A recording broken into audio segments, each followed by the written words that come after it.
চ্যানেলটি অবশ্যই সাবস্ক্রাইব করুন। যেভাবে লেখা আছে আমি সেভাবেই শুরু করছি। রহস্যময় ঘণ্টার রেখে যাওয়া সেই প্রশ্নগুলো কি মনে আছে আপনাদের? আমি তানভি তুষার। এই ঘটনাটি আমাকে সংগ্রহ করে পাঠিয়েছেন সৌমিক দাস। অনিল লাশ চুরি করতে গিয়ে খোঁজ পায় একটি অদ্ভুত ঘণ্টার, আর তা তার জীবনকে করে তোলে দুর্বিষহ। এরপরে অনিলকে যখন নৌকার মাঝে পাওয়া যায়, তারপরে তাকে বাড়িতে আনা হয়। বাড়িতে আনার পরে তার সাথে কাজ করা সেই দুইজন তাকে দেখতে যায়, আর অনিল জানতে পারে তারা সেদিন তার সাথে লাশ তুলতে যায়নি। তারা যখন নদীর পাড়ে পৌঁছায় তখন সেখানে কাউকে দেখেনি, না অনিল আছে না নৌকা বাঁধা আছে ঘাটে। তারা ভাবে অনিল হয়তো নৌকাটা অন্য কোথাও রেখেছে। তারা বেশ অনেক সময় অপেক্ষা করে যখন দেখে অনিল এখনো আসে না বাড়ি থেকে, তখন তারা বুঝতে পারে অনিল হয়তো আজকে আর আসবে না। তাই তারা ফিরে চলে যায় বাড়িতে। তারা যে সময়ের কথা অনিলকে বলে, অনিল খেয়াল করে তার আসার আগেই অনিল নৌকা নিয়ে সেই জায়গা থেকে দুজনকে তুলে লাশ তুলতে চলে যায়। অনিলের সাথে সেই দুইজন কে ছিল তা অনিলের অজানাই থেকে যায়। অনিলের তখন শরীরে প্রচুর জ্বর। বাড়িতে সবাইকে জানায় মাছ ধরতে গিয়ে ভয় পেয়ে তার এই অবস্থা হয়েছে। পাশের একজন কবিরাজ এসে তাকে ঝাড়ফুঁক করে, কিন্তু সেই ঘণ্টা থেকে সে যেন নিস্তার পায় না। সে এক কাহিনী প্রতি রাতেই। ঘণ্টার শব্দ ভেসে আসে, আর তার মনে হয় বাইরে কেউ দৌড়ে বেড়ায়। বেশ বিরক্ত হয়ে যায় অনিল। আর মৃত্যু ভয় তো আছেই। এভাবে তো আর বেঁচে থাকা যায় না। প্রতি রাতে মৃত্যু নিয়ে ভয়। রাত হলেই যেন নেমে আসে এক ভয়াবহতা। তাই অনিল এবার কিছু একটা করতে চায় এই ঘণ্টার। অনিলের বাবা সেই সময় 3 গ্রাম পরে দর্জির কাজ করত। ছেলের এই দুর্ঘটনার কথা তার কানেও যায়, যদিও তিনি 2-3 সপ্তাহ পর পর বাড়িতে আসেন। কিন্তু এই ঘটনা শোনার পর সেদিন কাজ শেষ করেই তিনি বাড়িতে রওনা দেন। তার দোকান থেকে 2 গ্রাম পরে মাঠের মতো একটা জায়গা পার করে নিজের গ্রামে আসতে হয়। সেদিন কাজ শেষ করতে করতে বেশ ভালো রাত হয়ে যায় তার। তিনি যখন 2 গ্রাম পার করে মাঠে নেমে পড়েন, তখন বেশ অন্ধকার ছেয়ে গেছে। আবছা দেখা যাচ্ছে সবকিছু। পেছনের গ্রাম আর দেখা যাচ্ছে না, অন্ধকারে তা মিলিয়ে গেছে। সামনের গ্রামও দেখা যাচ্ছে না। তিনি মাঠের মাঝামাঝি, হাতে একটা ছোট লাইট, যার আলো বলতে ওইটুকুই পথের একটু জায়গা থেকে কোনো রকমে দেখা যায়। লাইটের চার্জ নেই। এদিকে ঠিক তখনই কানে ভেসে আসলো মৃদু এক ঘণ্টার শব্দ। বেশ অবাক হয়ে যান তিনি। এই রাতে এই ফাঁকা মাঠে ঘণ্টা বাজায় কে?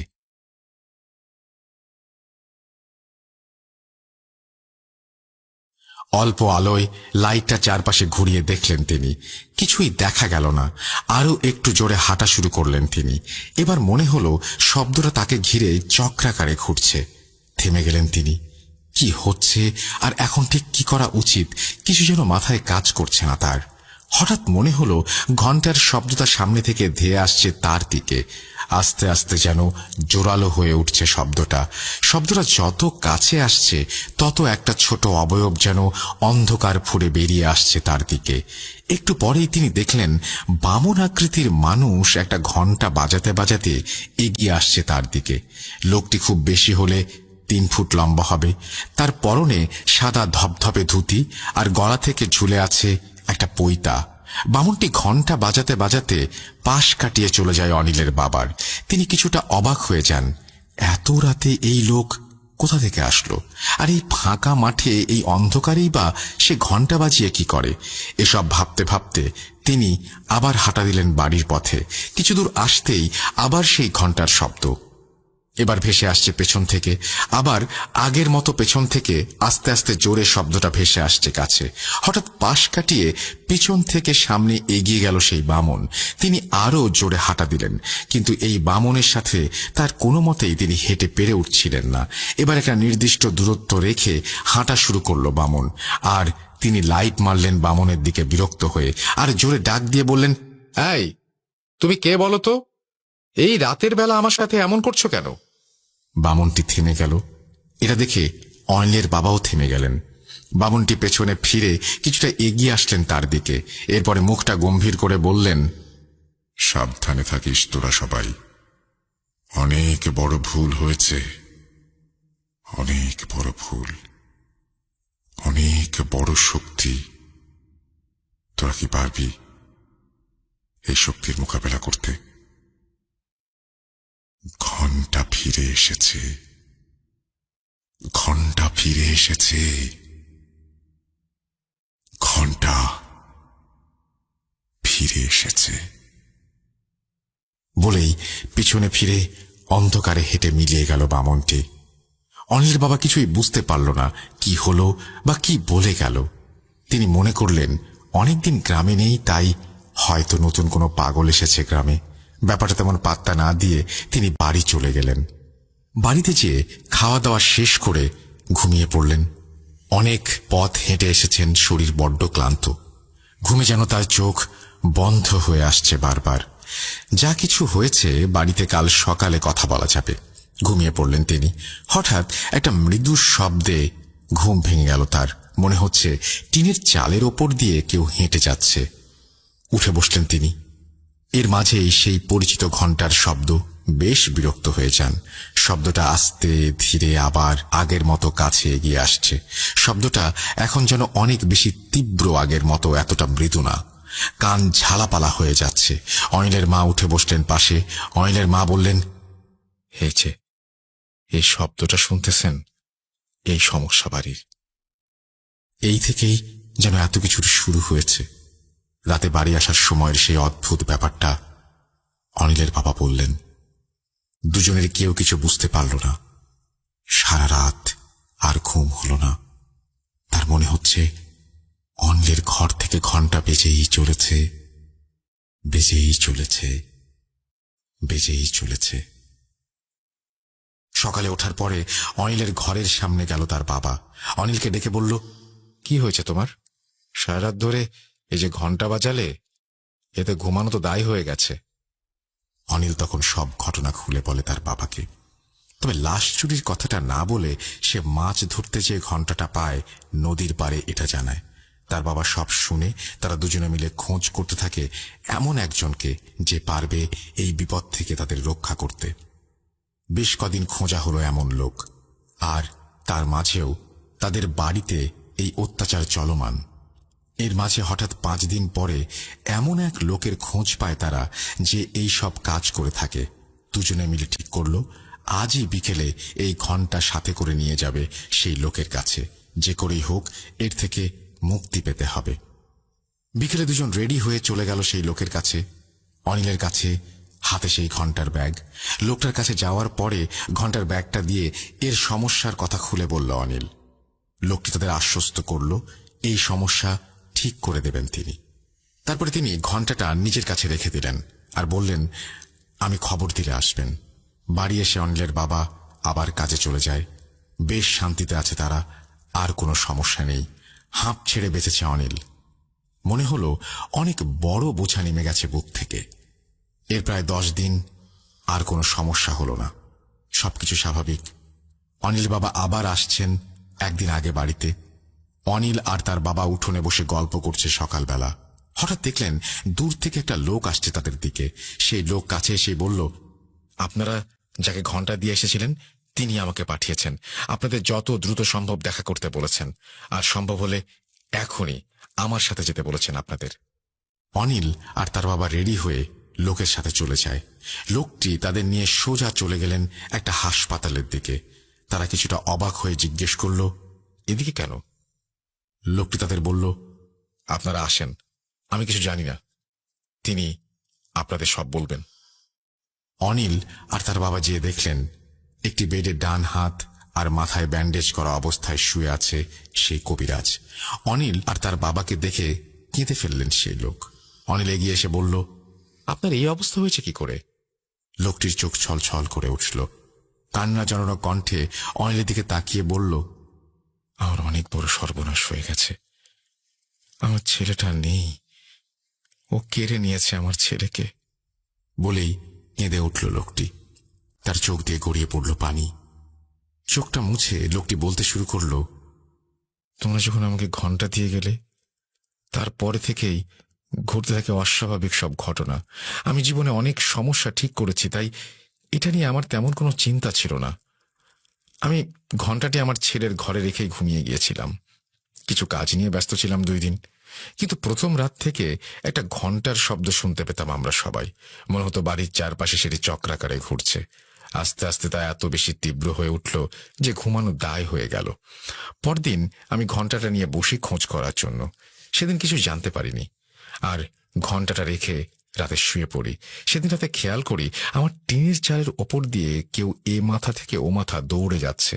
আমি উঠে বসলাম, তবে আজ ঘন্টার শব্দটা কেমন যেন একদিক থেকে ভেসে আসছে, চারপাশে ঘুরছে না। শব্দটা আস্তে আস্তে তীব্র হতে শুরু করলো। আমি লাইট হাতে বের হয়ে পড়লাম। তখন মনে হলো শব্দটা আমার ছেলের ঘর থেকে আসছে। আমার বউ সহ আমি ছেলের ঘরের দিকে গেলাম। গিয়ে দেখি দরজা ভেতর থেকে দেয়া। আমরা এত ডাকাডাকি করি, ছেলে কোনো উত্তর দেয় না। রুম থেকে একভাবে সেই ঘন্টার শব্দ হয়েই আসছে তো হয়েই আসছে, কোনো নিস্তার নেই। আমরা দরজার খিল ভেঙে ভেতরে গিয়ে দেখি আমার ছেলে ঘন্টা হাতে দাঁড়িয়ে আছে, আর ঘন্টা বাজি যাচ্ছে এক মনে। আমরা যেভাবে ঢুকলাম বা তার সামনে দাঁড়িয়ে আছি, এটাতে তার বিন্দুমাত্র কোনো হেলদোল নেই। ওর মা ওকে ধাক্কা দিল, তাও কথা বলে না, একভাবে ঘন্টা বাজিয়ে যাচ্ছে। এদিকে দেখি ঘন্টা দিয়ে হাত কেটে রক্ত বের হয়ে যাচ্ছে তার, তাও সে ঘন্টা বাজিয়ে যাচ্ছে। আমি কিছু পানি এনে দোয়া পড়ে তার গায়ে ছিটিয়ে দিতেই সে স্বাভাবিক হয়ে গেল, আর জানতে চাইল এত রাতে আমরা তার রুমে কেন, আর তার হাতে এটা কি, তার হাত কেটে গেল কি করে। আমি এত প্রশ্নের উত্তর না দিয়ে শুধু বললাম, কিছু হয়নি, তুমি ঘুমাও। রাতে আর কোনো সমস্যা হয়নি। রাতে আমি খুব চিন্তায় ছিলাম এই ব্যাপারটা নিয়ে। আগে অনেক কাজ করেছি, কিন্তু আমার পরিবারের ওপরে তো এমন কোনো সমস্যা নেমে আসেনি। সকালে ঘুম থেকে উঠেই আমি ছেলেকে ওর নানির বাড়িতে পাঠিয়ে দিলাম। একদিন পরে রাতে আমি আবার ঘন্টা নিয়ে বসলাম। আমার পরিচিত এক জিনের মাধ্যমে খোঁজ নিয়ে জানলাম, যা অনেক অস্পষ্ট। শুধু সে এটুকু জানালো, এটা অনেক শক্তিশালী একটি জিনের শক্তির উৎস, আর সেই জিনের রয়েছে অসংখ্য শক্তিশালী জিন বাহিনী। তারা তাকে ওস্তাদ বলে মানে, আর এর বিরুদ্ধে আমি কোনো কিছু করতে পারবো না। এই ঘন্টার ফিরে আসা উচিত হয়নি। ঘন্টা ফিরে এসেছে আবার। এসব শুনে আমিও কিছুই বুঝতে পারলাম না যে সে কি বলছে। অনেক চিন্তায় পড়ে গেলাম ব্যাপারগুলো নিয়ে। এরপরে আমি ভাবছি কি করা যায় এখন। এর মাঝেই মাঝরাতে বাইরে থেকে কেউ একজন আমার নাম ধরে ডেকে উঠল। আমি বাইরে যেতেই সে বলল, তোর ছেলে অনেক অসুস্থ, তাড়াতাড়ি যা ওর কাছে, না হলে ওকে বাঁচাতে পারবি না। ঘন্টা ওকে নিয়ে যাবে, শেষ করে ফেলবে ওকে, বলেই লোকটি যেন অন্ধকারে মিলিয়ে গেল। আমি কি করব বুঝতে না পেরে বাড়ি থেকে বের হয়ে পড়লাম আমার শ্বশুর বাড়ির উদ্দেশ্যে। আমার বাড়ি থেকে আমার শ্বশুর বাড়ি প্রায় 10 কিলোমিটারের পথ। এর মাঝে আবার নদীও পার হতে হবে। এই মাঝরাতে আমি কোনো যানবাহন বা নৌকা পাবো কিনা জানি না, কিন্তু আমি তবুও সময় নষ্ট না করে বেরিয়ে গেলাম। রাস্তা দিয়ে হেঁটে আমি ফসলি জমি আর মাঠের মাঝে দিয়ে হাঁটা শুরু করলাম। আমি হাঁটছি আর শিরশির করে বাতাস এসে লাগছে আমার মুখে। চারপাশে ঘন কালো অন্ধকারে ঘেরা। এর মাঝেই যেন সেই ঘন্টার শব্দটা আমি মৃদু শুনতে পাচ্ছিলাম আমার চারপাশে। এটা একটা বৃত্তাকারে আমার চারপাশে ঘুরছিল। আমি চারপাশে লাইট মারলাম, কিন্তু কিছুই দেখতে পাচ্ছিলাম না। এমনভাবেই আমি নদীর চারপাশে পৌঁছে গেলাম। চারপাশে শুনশান নীরবতা, নদীর পানির শব্দ ছাড়া আর কিছু নেই। নদীর ঘাটে নামলাম, দেখি 2টা নৌকা বাঁধা আছে। পাশেই একটা খড় দিয়ে বানানো ডেরা ঘর। সেদিকে তাকিয়ে আমি জোরে ডাক দিলাম, কোনো মাঝি ভাই আছে নদীর পাড়ে? কিন্তু কোনো উত্তর নেই। আমি আবার জোরে ডাক দিলাম, কোনো মাঝি ভাই আছে? থাকলে আমাকে নদীটা পার করে দিন। কিন্তু কোনো উত্তর নেই। আমি আবার জোরে ডাক দিলাম, এবারও কোনো উত্তর নেই। ভাবলাম কেউ হয়তো নেই, তাই আমি একটা নৌকার বাঁধন খুলে উঠে পড়লাম। সকালে এসে তাদের বুঝিয়ে দিয়ে বলবো এই আশায়। আমি তেমন ভালো নৌকা চালাতে পারছিলাম না, কিন্তু আমাকে যেতেই হবে। একজন বাবার কাছে তার সন্তানের চেয়ে বড় আর কিছু নেই। আমি যখন মাঝ নদীতে, তখন হঠাৎ দেখি নৌকার সামনের মাথায় কিছু একটা বসে আছে। আমি লাইটটা জেলে নৌকার পাটাতনের ওপরে রেখে দিয়েছিলাম, আর সেই আলোতেই দেখি সেখানে বামন আকৃতির সাদা ধুতি পরা একটা লোক বসে আছে। তার হাতে একটা ঘণ্টা, গলা থেকে ঝুলে আছে একটা পইতা। আমি তখন নৌকা নিয়ে মাঝ নদীতে। সে আমার দিকে তাকিয়ে বলল, এতক্ষণে আপনার ছেলে হয়তো আর এই দুনিয়াতে নেই। ঘন্টা হয়তো তাকে মেরে ফেলেছে। আমি চিৎকার করে রাগান্বিত কণ্ঠে বললাম, কে তুমি? উত্তর দিল, আমি সাদা ঘন্টা। আমি তোমাকে সাবধান করতে এসেছি। এই ঘন্টা শুধু মৃত্যুই নিয়ে যায়। এটা বলেই লোকটা যেন আমার সামনে থেকে হারিয়ে গেল অন্ধকারে। আমি ততক্ষণে ওপারে পৌঁছে গেছি। নৌকাটা গাছের সাথে বেঁধে তাড়াতাড়ি হাঁটা দেয় সেই বাড়ির দিকে। আমি যখন পৌঁছালাম দেখি বাড়িতে অনেক কোলাহল, অনেক লোকজন এসে গেছে। আমি দৌড়ে গেলাম বাড়ির ভেতরে। দেখি মেঝেতে পড়ে আছে আমার ছেলে, গায়ে অসংখ্য আঁচড়ের দাগ, শরীর থেকে তখন রক্ত পড়ছে। আমি ওকে সাবধানে রাখার জন্য এই বাড়িতে পাঠিয়ে দেই, আর এখানে ওর অবস্থা করেছে যা দেখে প্রচুর রাগ হয় আমার। আমার ছেলেটার কি দোষ করেছে? তার কেনই অবস্থা হবে? আমি পরদিন ছেলের লাশ নিয়ে বাড়ি ফিরে যাই, আর আমার ছেলের এই অবস্থা করার জন্য প্রতিশোধ নিতে চাই। তাই গতদিন রাতে আমি একা একা রুমে বসে আমার সর্বোচ্চ শক্তি দিয়ে চেষ্টা করতে থাকি, যে করেই হোক আমি একে শেষ করে ছাড়ব। যখন আমি আমার কাজ শুরু করি তখন বাইরে প্রচুর পরিমাণে ঘন্টার শব্দ আসতে থাকে। আমি বেশ বিরক্ত হয়ে যাই। এর মাঝেই শুরু হলো ঝোড়ো বাতাস। মনে হলো সবকিছু তোলপাড় করে নিয়ে যাবে। হঠাৎ দরজা খুলে যায়, প্রচুর বাতাস ঢুকতে থাকে রুমে। আমার সবকিছু এলোমেলো করে দিচ্ছিল চারপাশে। হঠাৎ কিছু একটা বাতাসের বেগ রুমে ঢুকে আসলো। আমি কিছু বুঝে ওঠার আগেই মনে হলো আমাকে ওপরে তুলে মাটিতে ছুঁড়ে ফেললো। এরপরে আর কিছু মনে নেই। জ্ঞান ফিরে দেখি আমি হাসপাতালের বেডে। আমার ছোট্ট গোছানো পরিবারটা কেমন তছনছ হয়ে গেল। আমি এটা কিছুতেই মেনে নিতে পারবো না। আমি এই অভিশপ্ত ঘন্টা থেকে দূরে থাকতে চাই। তোমরা এটা নিয়ে যাও। আমি আমি একটা লোকের সন্ধান দিচ্ছি, তোমরা তার কাছে যাও। তিনি হয়তো কিছু করতে পারবে। তার বউ ঘন্টার ব্যাগটা এগিয়ে দিল অনিলের দিকে। অনিল আর তার বাবা হাসপাতাল থেকে বের হচ্ছে আর চিন্তা করছে এখন তারা কি করবে। এই ঘন্টা থেকে কি কোনোই নিস্তার নেই? ঘন্টার ব্যাগটা হাতে নিয়ে বাড়ি ফিরে আসলো অনিল আর তার বাবা। দুজনের মুখেই চিন্তার ছাপ। এই ঘন্টা থেকে কি আসলেই তাদের নিস্তার নেই? দুদিন পরে হুজুরের দেয়া ঠিকানায় তারা যায়, তাদের গ্রাম থেকে বেশ খানিক দূরে।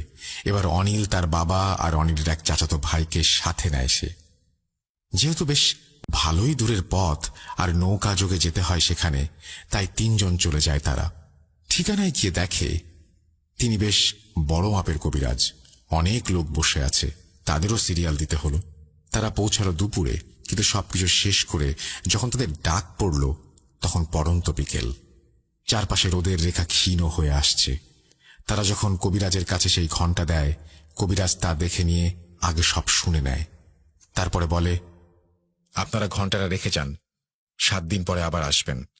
আমি 7 দিনের মাঝে এটা নষ্ট করে দেব। তারা যখন উঠে চলে আসবে ঠিক তখনই কবিরাজ পেছন থেকে ডাক দেন আর বলেন, এখন তো প্রায় সন্ধ্যা, আর তোমাদের বাড়ি যেতে রাত হয়ে যাবে।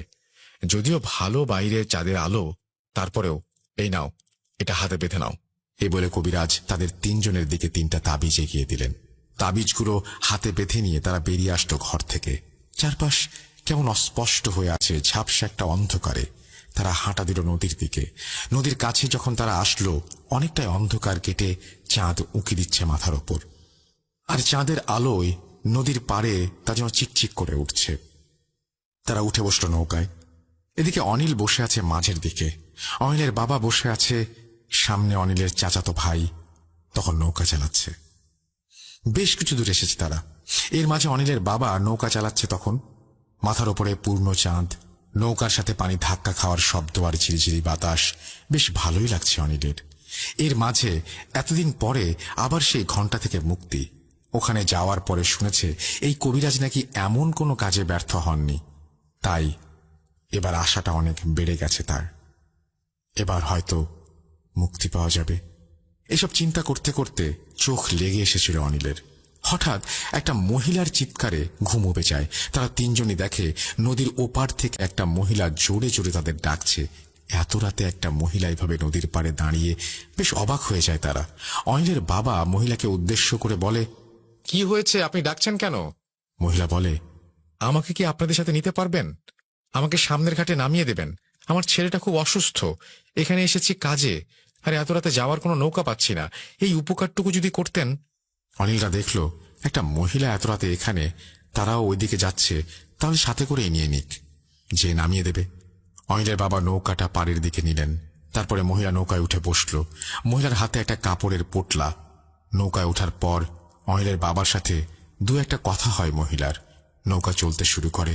সবাই চুপ, চারপাশে শব্দ ছাড়া আর কিছুই নেই। অন্যরকম নীরবতা চারপাশে। মহিলাটি নৌকার একপাশে ডান হাতের কয়েকটি আঙুল দিয়েছে পানিতে। হঠাৎ অনিলের চাচাতো ভাইয়ের চিৎকার, চাচা, সামনেটা কি ভেসে আসছে?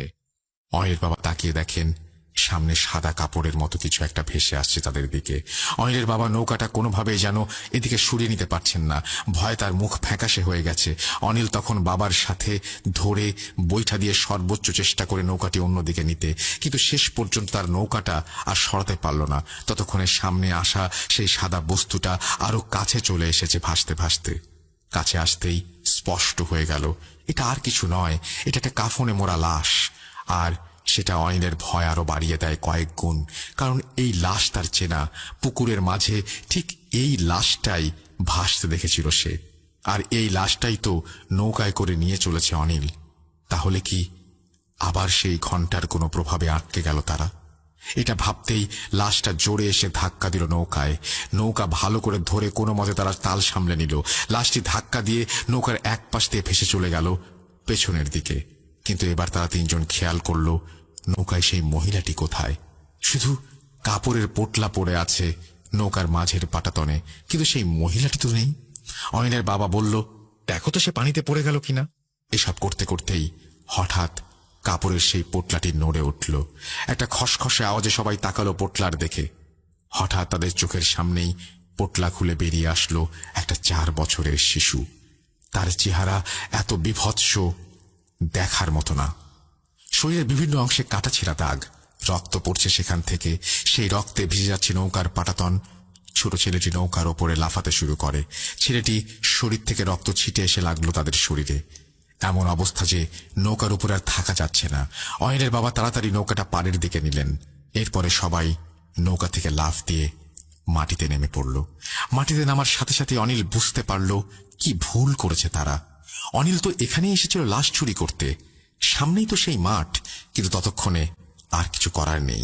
অনিলের বাবা আর ভাই দৌড়ে কোথায় যেন হারিয়ে গেছে। অনিল জোরে জোরে তার বাবাকে ডাকতে লাগলো আর দৌড়াতে শুরু করে দিল। সামনের একটা গাছের সারির পাশে দৌড়াচ্ছে অনিল।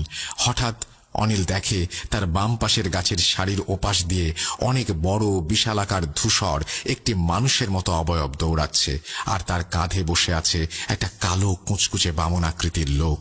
তার হাতে একটা ঘণ্টা, আর সে সেই ঘণ্টাটি বাজাচ্ছে। আর বিশাল সেই অবয়বটি অনিলের সাথে দৌড়ে যাচ্ছে সমান তালে। অনিল ভয়ে হাত পা নাড়াতে পারছে না। সে চিৎকার করে ডাকতে শুরু করলো, বাবা কই তোমরা, আমাকে বাঁচাও এই ঘন্টার হাত থেকে, আমাকে বাঁচাও।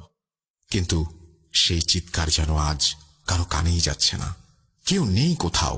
অনিল ভাবতে শুরু করলো, তবে এটা কি শেষ? এভাবে কি তার জীবনের প্রদীপ নিভে যাবে?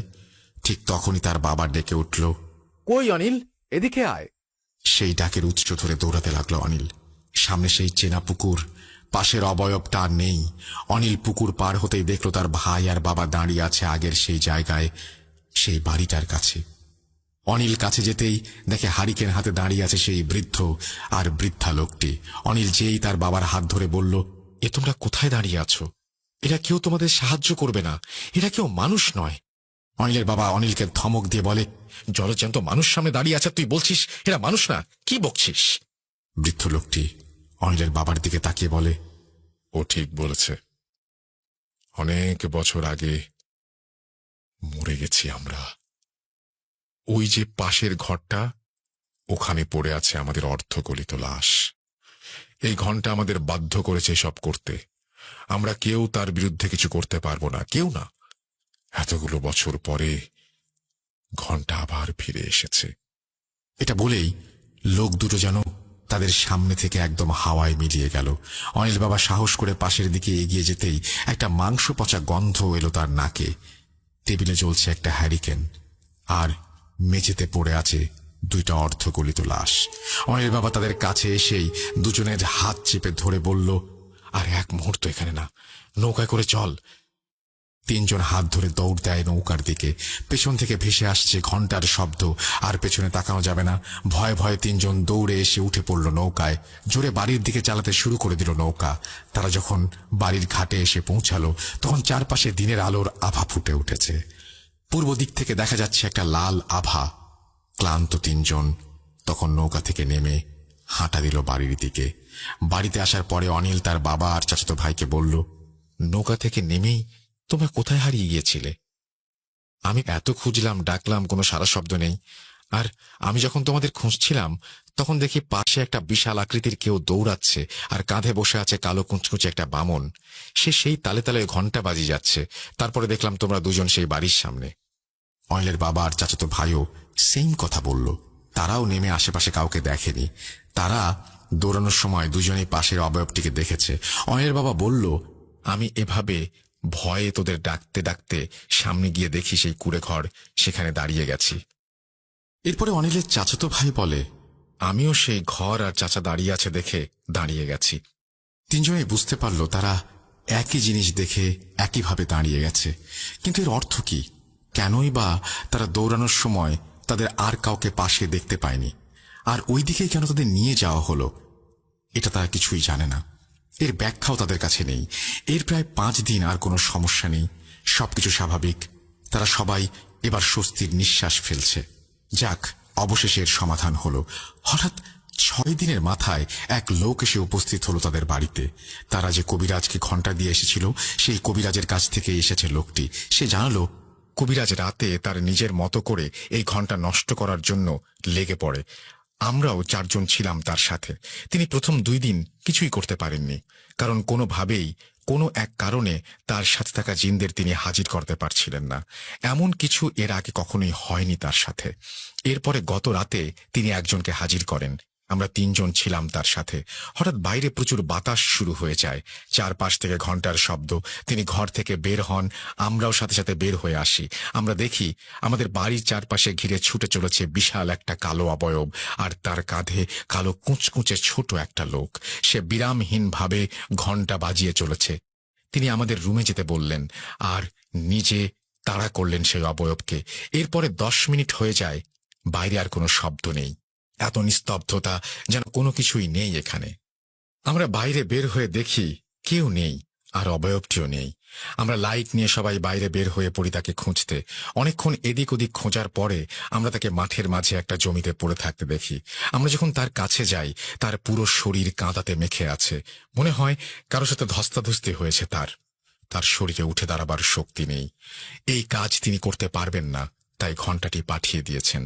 বলেই লোকটি অনিলের দিকে সেই ব্যাগটি বাড়িয়ে দিল আর বলল, আপনারা দেখেন এটা কিছু করতে পারেন কিনা। লোকটি চলে গেল। অনিল তাকিয়ে আছে ব্যাগটির দিকে। মৃত্যু ছাড়া কি তবে কোনোভাবেই নিস্তার নেই ঘণ্টা থেকে? আবার সেই আগের সমস্যাগুলো নিয়েই দিন কাটাতে শুরু করলো তারা। তবে এবার নতুন করে সেই ঘটনাগুলোর সাথে যুক্ত হয়েছে সেই অবয়ব আর কালো বামনটা। বাড়ির চারপাশে তাদের ঘুরে ঘুরে ঘণ্টা বাজানোর শব্দ পাওয়া যায়। এর কয়েকদিন পরে অনিলের এক আত্মীয় আসে তাদের বাড়িতে। সে সবটা শুনে অনিল আর তার বাবাকে জানায় সে একটা লোককে চেনে। তাদের বাড়ির পাশে একটা শ্মশানে থাকে এক কাপালিক, আর এই কাপালিক প্রায় অনেক দিন ধরে আছে। কারো সাথে কথা বলে না, যোগাযোগ করে না। সে হয়তো পারবে এই সমস্যার সমাধান করতে। পরদিন তারা সেই ঘণ্টা নিয়ে চলে যায় সেই কাপালিকের কাছে। কাপালিক ঘণ্টাটি দেখেই আঁতকে উঠে ভয়ে বলতে থাকে, এটা এখনই নিয়ে যান এখান থেকে। এটা নিয়ে আমার কাছে এসো না, আমি এটার কিছু করতে পারবো না। এটার কিছু করতে যাওয়া মানেই হলো নিজের মৃত্যু ডেকে আনা। তাড়াতাড়ি যাও, যাও এখান থেকে, বিদায় হও তোমরা। অনিল আর তার বাবা প্রায় কাঁদো কাঁদো গলায় কাপালিকের কাছে বসে পড়ে। বলে, একটা সমাধান দেন, আমরা তো আর পারছি না এই ঘণ্টা নিয়ে, আমাদের জীবন শেষ হতে চলেছে। কাপালিক সব শুনে বলল, আমি এটার কিছুই করতে পারবো না। তবে আমি ভারতে ছিলাম, ওখানে 7 জন ভাই আছে, আমি তাদের কাছে থেকেছি। তারা এটার কিছু করতে পারবে হয়তো। আমি ঠিকানা দিচ্ছি তোমাদের, তাদের সাথে কথা বলো, এর সমাধান দেবে। আর এই ঘন্টা নিয়ে তোমরা কখনো আমার কাছে এসো না। তারা কাপালিকের কাছ থেকে সেই ঠিকানা নিয়ে বাসায় চলে আসে। কাপালিক যে ঠিকানা দিয়েছে সেটা ভারতের পাঞ্জাব প্রদেশের একটি গ্রামের ঠিকানা। অনিলদের ভারতে আত্মীয় থাকার সুবাদে তারা সেখানে যোগাযোগ করে আর সেই 7 ভাইকে সবকিছু খুলে বলে। তারা জানায় তারা আসবে এই সমস্যার সমাধান করতে। এর কিছুদিন পরে তারা অনিলের বাড়িতে আসে। তারা ঘন্টাটা দেখে বলে, আজ রাতে এটার ব্যবস্থা করব আমরা। তারপরে তারা রাতে এই কাজ করতে কি কি লাগবে সেটা অনিলকে জানায়। অনিল সেই অনুযায়ী সবকিছুর ব্যবস্থা করে দেয়। আর তারা জানায় বাড়ির কেউ যেন রাতে কাজের সময় বাইরে বের না হয়, এমনকি বাইরে যাতে না তাকায়। যত কিছুই হয়ে যাক যেন তারা ঘরের বাইরে না আসে। রাত 10টার দিকে তারা 7 জন মিলে বাড়ির উঠোনে তাদের মতো করে কাজে বসে যায়। বাড়ির সবাই ঘরের দরজা জানালা আটকে ঘরে ঢুকে পড়ে। প্রায় 30 মিনিট পরে অনিলরা শুনতে পায় বাইরে প্রচুর পরিমাণে বাতাস হচ্ছে, মনে হচ্ছে ঝড় শুরু হয়ে গেছে। আর সেই ঝড়ের তোড়ে তাদের বাড়ির আশেপাশের কিছু গাছপালা ডালপালা সব যেন ভেঙে পড়ছে। প্রায় 1 ঘন্টা ধরে চলে এই তাণ্ডব। তারপরে চারপাশ একদম নিস্তব্ধ। বাইরে থেকে এসে ডাক দিয়ে একজন বলে, সবাই বাইরে আসেন ঘর থেকে। সবাই বাইরে বের হয়ে আসতে তারা বলে, আর কোনো ভয় নেই, সব সমস্যা শেষ হয়ে গেছে। এদিকে তাদের 7 জনের মাঝে একজনের হাত ভেঙে গেছে একটি গাছের ডাল লেগে। বাড়ির চারপাশে অনেক ভাঙা ডাল আর গাছ পড়ে আছে। তারা বলে, আজ আর কিছু নয়, সকালে উঠে জানব। পরদিন সকালে উঠে তারা একজন সবাইকে ডেকে নিয়ে বসে। তারপরে অনিলের বাবাকে বলতে শুরু করে, অনিল তোমাদের কাছে আসলে মিথ্যা বলেছে। ও মাছ ধরতে যেয়ে এমন কিছু হয়নি। ও আসলে লাশ চুরি করত, আর সেখান থেকে এই ঘটনার শুরু। বাড়ির সবাই অনিলের দিকে তাকায়। অনিল মাথা নিচু করে হ্যাঁ বলে। লোকটি আবার বলতে শুরু করে, এই যে ঘন্টাটি দেখছেন, বলে ঘন্টাটি উপরে তুলে ধরে। আর সবাই অবাক, কারণ ঘন্টা এখানে 2টা আর তার জোড়া লাগানো, আগে ছিল একটা। এই ঘন্টাটা এক জিনের সর্দার তার 2 প্রিয় জিনকে দেয়, আর যে 2 জনকে দেয় তারা ছিল 2 ভাই।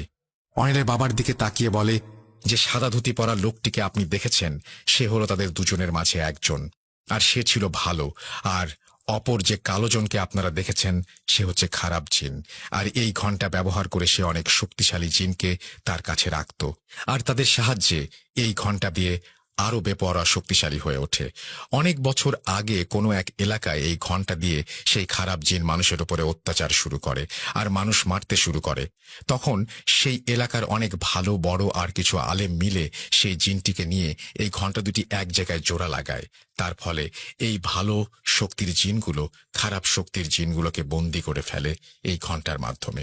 আর এই ঘন্টাটিকে পাহারা দিত সেই ভালো বামন জিনটি। আর সেই আলেমরা মিলে এই ঘন্টাকে একটা পুরনো কবরের মাঝে পুঁতে রাখে, যাতে এটা অন্য কোনো মানুষের হাতে না যায়। কিন্তু অনিল লাশ চুরি করতে গিয়ে এই অভিশপ্ত ঘন্টাটিকে এই কবর থেকে বের করে আনে, আর দৌড়াতে গিয়ে পড়ে যায়, আর ঘন্টার জোড়া খুলে যায়। সাথে সেই বন্দি থাকা জিনগুলো ছাড়া পেয়ে যায়। আর এত বছর এভাবে বন্দি থাকার ফলে তারা মানুষের উপরে ক্ষিপ্ত হয়ে এই তাণ্ডব চালাতে থাকে। আর তোমরা যে বৃদ্ধ লোক 2টি আর মহিলাকে দেখেছ, তারাও এই ঘন্টার শিকার। ঘন্টা যখন প্রথম মানুষের ওপর অত্যাচার করে, সেই সময় তাদের মেরে ফেলে, আর তাদের অবয়ব ধরে এসে খারাপ জিনগুলো তোমাদের ভয় দেখাতে থাকে। সেদিন হয়তো তাবিজগুলো হাতে বাঁধা না থাকলে তোমাদের নদীর মাঝে মেরে ফেলতো তারা। আমরা যখন কাজে বসি তখন সেই ভালো জিনটি আসে আমাদের সামনে। সেই বামন আমাদের জানায় ঘন্টার অন্য পার্টটা সেই কবরস্থানে জঙ্গলের মাঝে পড়ে আছে, আর এই সব কথা আমাদের জানায়। তার সাহায্যে আমরা সেই পার্টটা নিয়ে আসি, আবার জোড়া লাগিয়ে খারাপ জিনগুলোকে বন্দি করে ফেলি। আর কোনো সমস্যা নেই, এই ঘন্টাকে নিয়ে যাচ্ছি আমাদের সাথে করে। আমরা এটাকে গিয়ে নষ্ট করে ফেলব, আর এর সাথে থাকা সকল খারাপ শক্তির কার্যকারিতা নষ্ট করে দেব। এরপরে তারা চলে যায়। এরপরে অনেকগুলো বছর কেটে যায়, আর কোনো সমস্যা হয়নি। অনিল তার সেই লাশ চুরির পেশা ছেড়ে দেয় চিরতরে। অনিল অনেকদিন পরে সেই মাঠে যায় যেখানে সে লাশ চুরি করতে যে পুকুর আর কুড়ে ঘর দেখেছিল। কিন্তু অবাক করা ব্যাপার, পুরো দিনের আলোতে সে কোনো পুকুর বা কুড়ে ঘরের চিহ্ন পর্যন্ত দেখেনি। তবে অনিল এই ঘটনার পর থেকে শুকাতে শুরু করে, আর এখনো কিছুটা শারীরিকভাবে অসুস্থ। যদিও ঘন্টার আর কোনো সমস্যা নেই, তবে অনিলকে একটা ভয় এখনো তাড়িয়ে বেড়ায়। যদি ঘন্টা আবার ফিরে আসে কোনোভাবে বা কোনো কারণে, তাহলে কি আবার তার জীবন এমন দুর্বিষহ হয়ে উঠবে? মৃত্যুই কি তবে আবার শেষ করে দেবে সেই ঘন্টার যন্ত্রণার অবসান? অনিল এখনো রাতে ভালো করে ঘুমাতে পারে না। মনে হয় এই বুঝি ঘন্টা ফিরে আসলো আবার মৃত্যু নিয়ে। এই ছিল ঘন্টার ঘটনা। চমৎকার একটা ঘটনা। আমি মনে হয় এরকম ঘটনা আমার জীবনে খুব কম পেয়েছি। Thank you very much Tanvir, Tushar. আপনাদের জীবনে যদি এরকম ঘটনা থাকে পাঠিয়ে দিন আমাকে। আমার ইমেল অ্যাড্রেস হচ্ছে russell.booth.com@gmail.com। আপনাদের ঘটনার অপেক্ষায় থাকলাম। আশা করছি আপনারা ঘটনা পাঠাবেন। আল্লাহ হাফেজ। আমরা চলে যাচ্ছি আমাদের পরবর্তী ঘটনায়।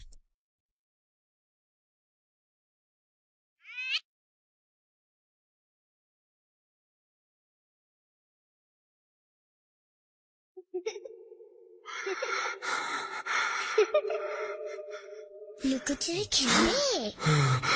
লুকোচুরি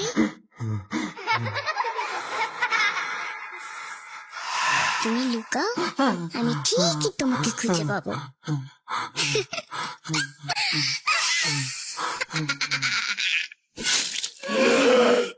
Booth.com with Russell.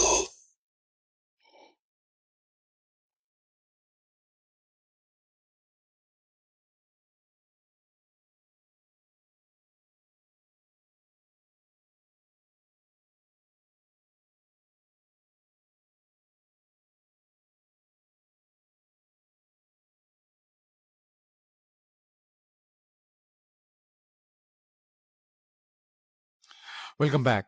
আশা করছি আপনারা সবাই ভালো আছেন এবং ভালোর দলে আছেন। আর আমিও ভালো আছি। আর আমাদের ঘন্টার ঘটনা শেষ করার পরে নিশ্চয়ই আপনাদের আরো বেশি ভালো লাগছে এবং আশা করছি বাকি সময়টা আপনাদের আমাদের সাথে আনন্দে কাটবে। আমি আপনাদের একটু বলে দেই যে আমাদের ইমেল অ্যাড্রেস হচ্ছে russell.booth.com@gmail.com। যারা আরও তানভীর তুষারের মতো ঘটনা আমাদেরকে পাঠাতে চান, এরকম চমৎকার ঘটনা, তারা সেখানে আমাদেরকে ঘটনা পাঠিয়ে দিতে পারেন। আপনারা নিশ্চয়ই জানেন যে আমরা চেষ্টা করছি আপনাদেরকে সেরাটা উপহার দেবার, এবং আপনারা জানেন নিশ্চয়ই যে আমরা ভার্চুয়ালি আপনাদেরকে স্টুডিওতে আমন্ত্রণ জানাচ্ছি। আপনাদের ইমেইলের সাথে শুধু লিখতে হবে যে ভার্চুয়ালি আপনি আমাদের স্টুডিওতে উপস্থিত থাকতে চান। বাকিটা আমরা দেখব। যদি আপনাদের ঘটনা সিলেক্টেড হয়, definitely you will get a call from me. আর আমি সেটা আপনাদেরকে জানিয়ে দেবো যে কিভাবে আমার সাথে পার্টিসিপেট করতে হবে ভার্চুয়ালি।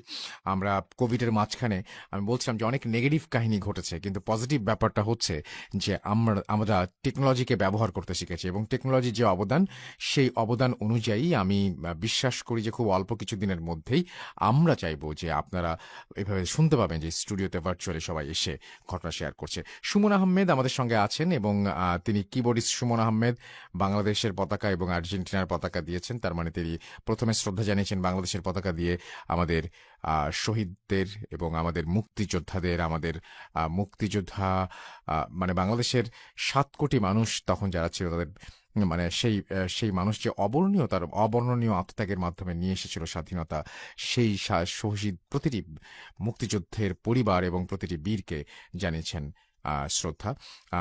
আমরা বলেছিলাম যে আজকে আপনারা যে কমেন্টটি করবেন সেই কমেন্টের শুরুতে এক পতাকা দিবেন। Thank you Suman Ahmed. নির্জন আমাদের সঙ্গে আছেন, তিনি বলছেন যে আমি এবং আমার মা একসাথে শুনছি। Thank you very much. আপনারা ময়মনসিং থেকে আছেন। এমডি আশিকুল ইসলাম রায়ান পতাকা শেয়ার করে তারপরে জানিয়েছেন যে বাগেরহাট থেকে তিনি শুনছেন। হানিফ শিকদার পতাকা শেয়ার করেছেন। প্রতি শুক্রবারের মতো আজও শুনছি ঢাকার ধামরাইয়ের গাঙ্গুটিয়া ইউনিয়নের দক্ষিণ হাতকড়া গ্রাম থেকে। ইরফান আহমেদ আমাদের সঙ্গে আছেন এমডি আশিকুল ইসলাম রায়হান, তিনিও পতাকা শেয়ার করেছেন এবং সালাম জানিয়েছেন। থ্যাংক ইউ সো মাচ আমাদের সাথে থাকার জন্য, আমাদেরকে এভাবে উৎসাহ দেওয়ার জন্য। অর্ণব রমিও আমাদের সঙ্গে আছেন, আমাদের সঙ্গে আরো অনেকেই আছেন। আজকের কমেন্টগুলো হোক, যেহেতু আমরা খেলা নিয়ে অনেকেই বিজি। রাজু খান সৌদি আরব থেকে বাংলাদেশের পতাকা দিয়ে শুরু করেছেন তার কমেন্ট। ওয়াহিদ ফিরোজ পতাকা দিয়েই শুরু করেছেন তার comment. Thank you very much. এবং আমরা যেহেতু বাঙালি এবং আমাদের যেহেতু বিজয়ের মাস হচ্ছে ডিসেম্বর, এবং আমরা আজকে এই দিনটা নিয়ে আমরা এই মাসটা নিয়ে খুবই গর্বিত এবং আমাদের গর্বের কারণও রয়েছে। সুতরাং আমরা চাই যে আপনারা যারাই এখানে আছেন, যারাই আমাদেরকে শুনছেন, প্রত্যেককে আমি অনুরোধ করব যে পতাকা ওয়ার্ল্ড কাপের জন্য আমরা বিভিন্ন পতাকা নিয়ে সাপোর্ট করছি প্রিয় টিমকে, সেটা দোষের কিছু নয়, কিন্তু আজকে যেহেতু বিজয়ের মাস আমরা শ্রদ্ধা জানাবো ঠিক এইভাবে পতাকা দিয়ে শুরু করব আমাদের comment. Thank you very much যারা পার্টিসিপেট করেছেন তাদের সবাইকে। আমরা চলে যাব আমাদের পরবর্তী ঘটনায়, সময় খুব কম, খেলা শুরু হয়ে যাবে, সবাই ভেগে যাবে, সুতরাং আমি চলে যাই পরের ঘটনায়। আশা করছি এই ঘটনাটি আপনারা শুনবেন। আমরা চলে যাচ্ছি আমাদের পরবর্তী ঘটনায়, চলুন শুনে আসি। Vote.com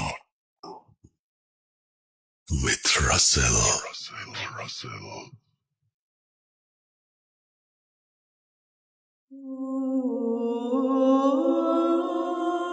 আসসালামু আলাইকুম রাসেল ভাই। আমি অনেকদিন ধরে চিন্তা করছিলাম যে ঘটনা পাঠাবো, বাট আজ প্রায় 10-11 বছর পর মনে হলো যে না, অনেক তো ঘটনা শুনলাম, এখন নিজেরও উচিত যে ঘটনা পাঠাই।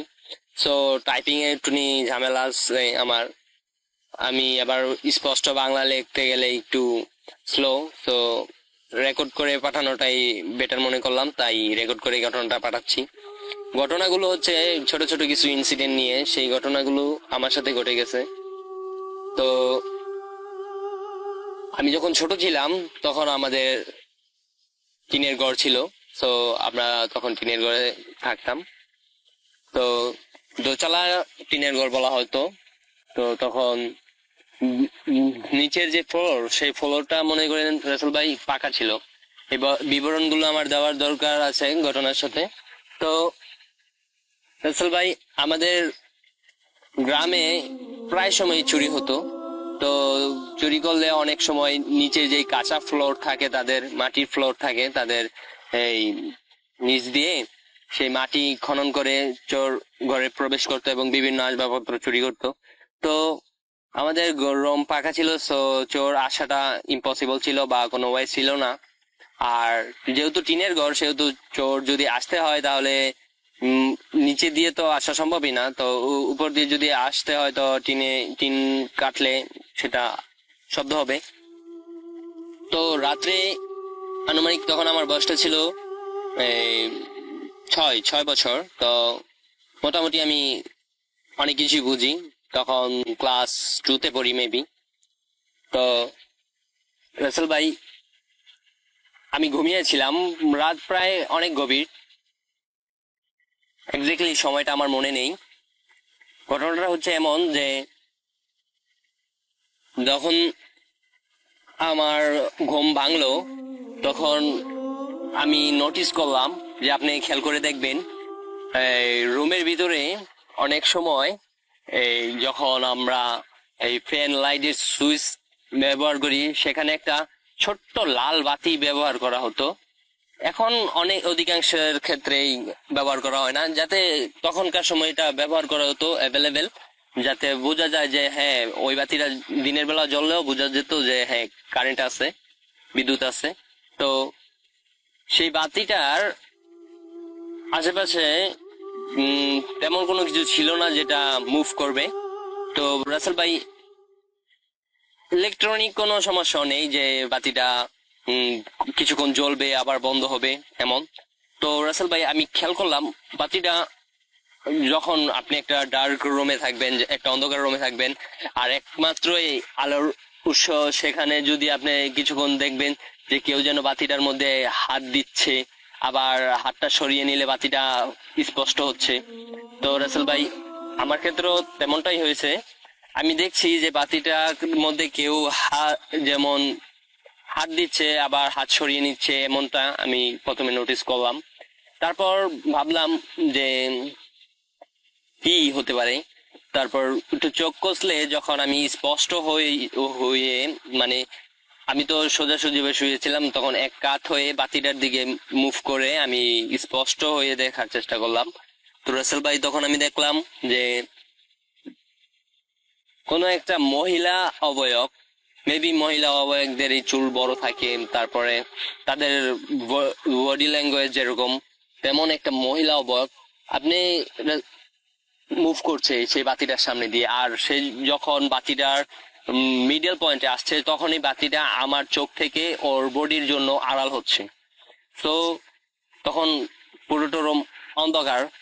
তো রাসেল ভাই, আপনি একটা জিনিস খেয়াল করবেন, যখন একটা অন্ধকার জায়গায় আপনি থাকবেন, তখন কিছুক্ষণ থাকতে থাকতে আপনার একটা চোখের মধ্যে একটা লাইটলি একটা প্রভাব আসবে, যখন আপনি অন্ধকারের মধ্যে বুঝতে পারবেন যে হ্যাঁ এটা গাছ, এটা মানুষ, এটা মানে বিভিন্ন শেপের জিনিসগুলো আপনি বুঝতে পারবেন, কিন্তু স্পষ্ট চেহারা হয়তো বা দেখবেন না।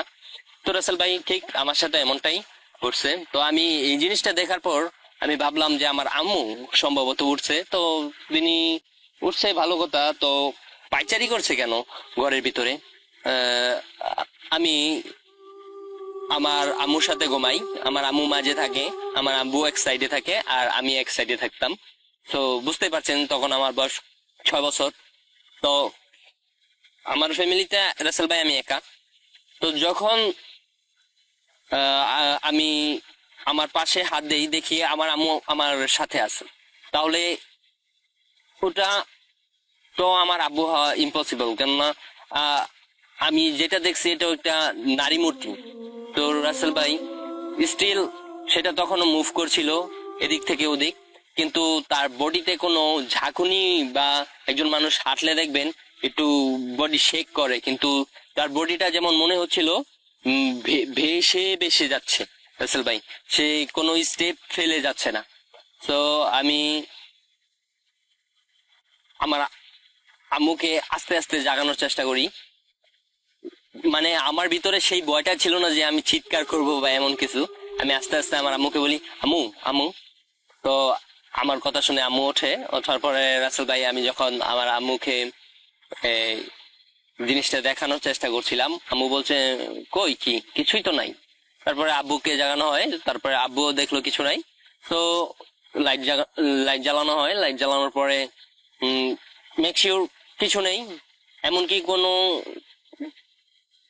দড়ি বা কোনো তার কিছুই নেই রাসেল ভাই। আর ওইখানে এমন কোনো কিছু থাকারও কথা না, বা মানে একটা ফ্যান, একটা লাইট বা সুইচ, কোনো প্লাগ সিস্টেমের কোনো সুইচ নেই যে যে সেটা মুভ করার সময় আলোটা অফ অন হবে। মানে রাসেল ভাই স্পষ্ট আমি দেখছি যে সেটা একটা মহিলা মূর্তি ছিল।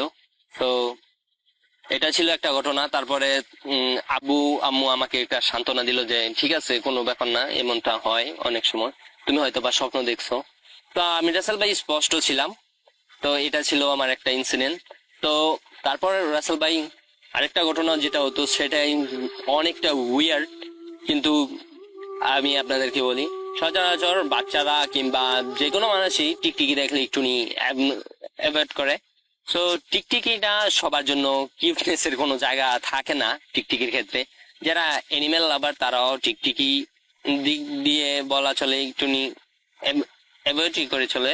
তো আমি রাসেল ভাই স্বপ্নে নাকি ঘরের মধ্যে, এটা সম্ভবত আমি জানি না রাসেল ভাই, তখন আমার বয়স মেবি 8 কিংবা 7। তো প্রায় রাতেই, মানে হয়তো বা 2-1 দিন গ্যাপ দিয়ে এরকম আমি দেখতাম যে আমার একটা টিকটিকি আমাদের যে টিনের ঘর, সেই টিনের ঘরের যেই সিমেন্টের পাল্লাগুলো ছিল সেই সিমেন্টের পাল্লা দিয়ে বেয়ে বেয়ে উপরে ওঠে। তো আমার খাটটা সিমেন্টের পাল্লার সাথে একবারে লাগানো ছিল। তো সে সেখানে ওঠে, ওঠার পর রাসেল ভাই এই আস্তে আস্তে সে কিভাবে যেন আমার বিছানায় চলে আসে। বাট রাসেল ভাই একটা কথা বলে রাখি যে মশারি দিয়ে আর কি পুরোটা খাট আর কি কাভার করা, কিন্তু মশারি মানে সে যেমন বাতাসের মতো করে, মানে মশারি টশারি কিছুই নাই, এমন ভাবে সেই আর কি আমার খাটে চলে আসে। সো আমি সেটাকে ভয় পেতাম না রাসেল ভাই, আমি সেটাকে ভয় পাওয়ার কোনো কারণ ছিল না, সেটা আমার মানে একদম ফ্রেন্ডলি এরকম একটা অবস্থা ছিল। সো আমি দেখতাম যে সেটা, মানে আমি অনুভব করতাম যে টিকটিকিটা হাসছে এবং সে আস্তে আস্তে আমার কাছে আসছে। এবং রাসেল ভাই আমি আমার 2 পা এবং 2 হাত দিয়ে মানে পিঠটা যাতে চকিতে না ঠেকে, বা আমি যে বিছানায় শুয়ে আছি সেটা সেখানে না ঠেকে এরকম ভাবে উঁচু হয়ে থাকতাম। তো সেটা আমার পিঠের নিচে ঘুরতো, মানে স্টিল ঘুরতো আর কি, যেভাবে একজন মানুষ ঘুরলে যেরকম হয় ঠিক এরকম, বা মানে সে চক্কর কাটতো। তো রাসেল ভাই, আমি অনেক সময় থাকতাম, যখন দেখতাম আমার হাত পা অবশ হয়ে আসছে, মানে আমি আর রাখতে পারছি না, আমার পিঠটা তার শরীরে ঠেকে যাবে, তখন রাসেল ভাই আমি চিৎকার দিয়ে উঠতাম।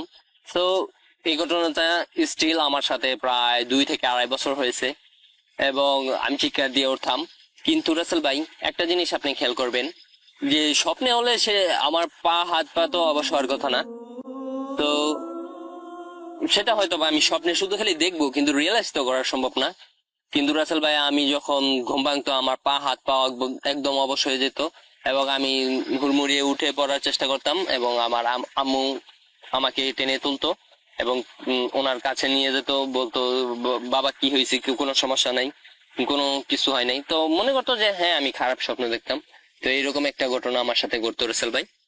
আর আরো একটা ঘটনা আছে, সেটা হচ্ছে রাসেল ভাই, একটা না আরো দুটো ছোট ছোট ঘটনা আছে। সেটা হচ্ছে এমনই, আমার বয়স তখন 7-8। তো আমি রাসেল ভাই এই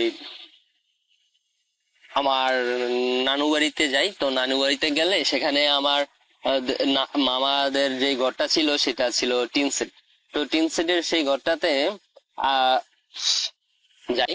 তো ওই দিন আব্বু আসার কথা ছিল, মানে আমি আর আম্মু গিয়েছিলাম আগে, আব্বু পরে আসবে বলেছিল। তো ওনার ডিউটি শেষে উনি রাতে মেবি 7টা-8টার দিকে আসবে। তো সালটা তখন সম্ভবত 2004 কিংবা 2003। তো রাসেল ভাই, তখন আমার বয়স এই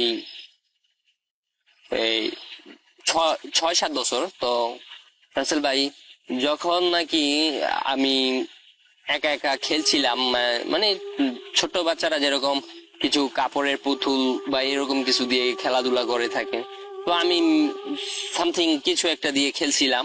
তো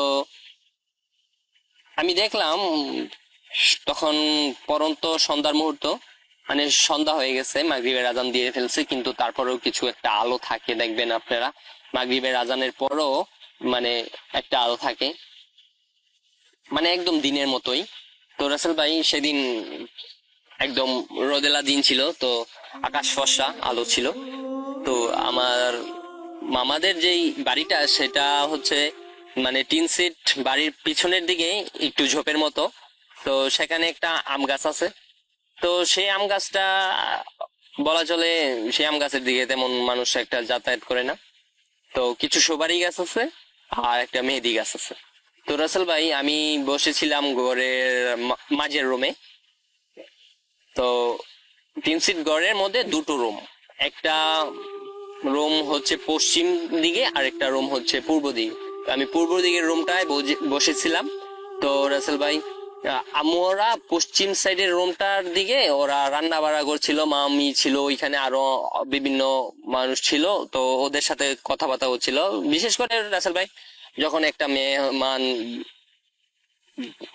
যায় একজনের বাড়িতে, তখন দেখবেন অধিকাংশ মানুষ আসে, আর বাড়ির পাশের মানুষ আসে, কথাবার্তা বলে। তো আমার আম্মুর সাথে ওরা কথাবার্তা বলছিল, যেহেতু অনেকদিন পরে বেড়াইতে গেছি। সো রাসেল ভাই, ও আমার আম্মু যখন ওদের সাথে কথাবার্তা বলছিল, তো আমাকে ডাক দিয়েছিল যে ছোট বাচ্চা একা একা রুমের মধ্যে খেলাচ্ছে, তো ইয়ামিন এদিকে চলে আসো। তো আমার ডাক দেওয়ার পরে আমি মানে যাবো এরকম একটা মনস্থির করি। তো রাসেল ভাই, মনস্থির করার পরে আমি মানে উঠছি, আমার খেলাধুলার যে জিনিসপত্র ওগুলো রেখে আমি দাঁড়িয়েছি। দাঁড়ানোর পরে আমি দেখলাম যে দরজাটা পূর্ব পাশে, যেই দরজাটা, ওই দরজার দিয়ে আমার আব্বুর মতো একটা হু ফেস উকি দিচ্ছে। বাট রাসেল ভাই, আমি একটা কথা বলি, আমার আব্বু কিন্তু অনেকটা ফর্সা। তো ওই যে চেহারাটা, ওইটা না যেমন রাসেল ভাই চকলেট কালারের মতো, যে ডার্কিশ চকলেট গুলো দেখবেন কালো খয়েরি রঙের, তো ওই রকমের একটা ফেস। এমনকি রাসেল ভাই, ওনার কাপড়, মাথার চুল, এমনকি বডির প্রতিটা স্কিন এরকম, শুধু খালি চোখগুলো সাদা, মানে চোখগুলো একজন সাধারণ মানুষ যেরকম থাকে ওই রকম। তো রাসেল ভাই, আমার আব্বুর যেরকম আমার সাথে ব্যবহার করে ঠিক এরকম ভাবে মাথাটা উকি দিয়ে আর কি আমাকে একটা হাতের কবজির মতো অর্ধেক বের করে ইশারা দিল দরজার কাছে যেতে। তো আমি রাসেল ভাই দরজার কাছে যাই এবং দরজার কাছে যাওয়ার পরে আমার দরজার কাছ থেকে কিছুটা দূরেই ওই যে বললাম পূর্ব দিকে যে সুপারি গাছ আর মেহেদি গাছগুলো। তো আমি দরজাতে যাওয়ার সাথে সাথে আমার আব্বু মতো যে অবকটা সেটা পূর্ব পাশের একদম বিল্ডিং এর কোণারে চলে গেল, মানে দরজার মধ্যে এরকম এতক্ষণ যেরকম উকি দিয়েছিল এখন বিল্ডিং সেই ঘরের এক দেয়ালের পাশে গিয়ে ওই রকম ভাবে ঠিক উকি দিচ্ছে এবং আমাকে হাতে ইশারা করছে এবং সেই অবয়বটা আস্তে আস্তে সেই পিছনের ঝোপের যে আম গাছটা ওই দিকে আমাকে নিয়ে যাওয়ার চেষ্টা করছে। তো রাসেল ভাই আমি তো আমার আব্বুর মতো ভাবলাম, তারপরে আমি গেলাম 2 থেকে 3টা সিঁড়ি, তো সিঁড়ি 3টা নামলাম মাটিতে নামার পর রাসেল ভাই দেখলাম সেটা চলে গেছে। তো আমি ওই পাশে যাব এরকম একটা ভাবছিলাম আর কি রাসেল ভাই, আমার শরীর এখনো গুজবাম করছে রাসেল ভাই। তো আমি ওই পাশে যাব এমন সময় আমার মনে হলো সন্ধ্যা হয়ে গেছে, আর যেটাকে আমি দেখলাম সেটা আমার আব্বু হতেই পারে না, কেননা আমার আব্বু এরকম পোশাক আজকে পরে নাই। কেননা আমরা যখন সকালে আসছিলাম রাসেল ভাই তখন আমার আব্বু গোসল করে যায়, আর গোসল করার পরে মানুষ মেবি পোশাক পাল্টানোর কোনো চয়েস নেই। আর সেটার ভাই পোশাকের কথা বাদই দিলাম, কিন্তু সেটার মানে সেই অবাকটার যেই স্কিন ছিল ভাই, ওই স্কিনটার সাথে আমার আব্বুর স্কিন কখনোই মিলবে না। মানে ওইটা স্কিন ছিল, আমি তো প্রথমে একটা চকলেট কালারের মতো স্কিন ছিল রাসেল ভাই। তো আমি সিঁড়ি থেকে মাটিতে নামার পরে ওই অবাকটা আম গাছের দিকে চলে গেল এবং রাসেল ভাই আমার তখন এরকম একটা খেল আসলো, ভিতরে একটা ভয় জাগলো। আমি কোন রকমে 3টা সিঁড়ি উঠতে না উঠতে দেখি সেই অবাকটা মেহেদি গাছের কাছে চলে আসছে এবং সেটা আমার দিকে বড় বড় চোখ করে তাকিয়ে আছে।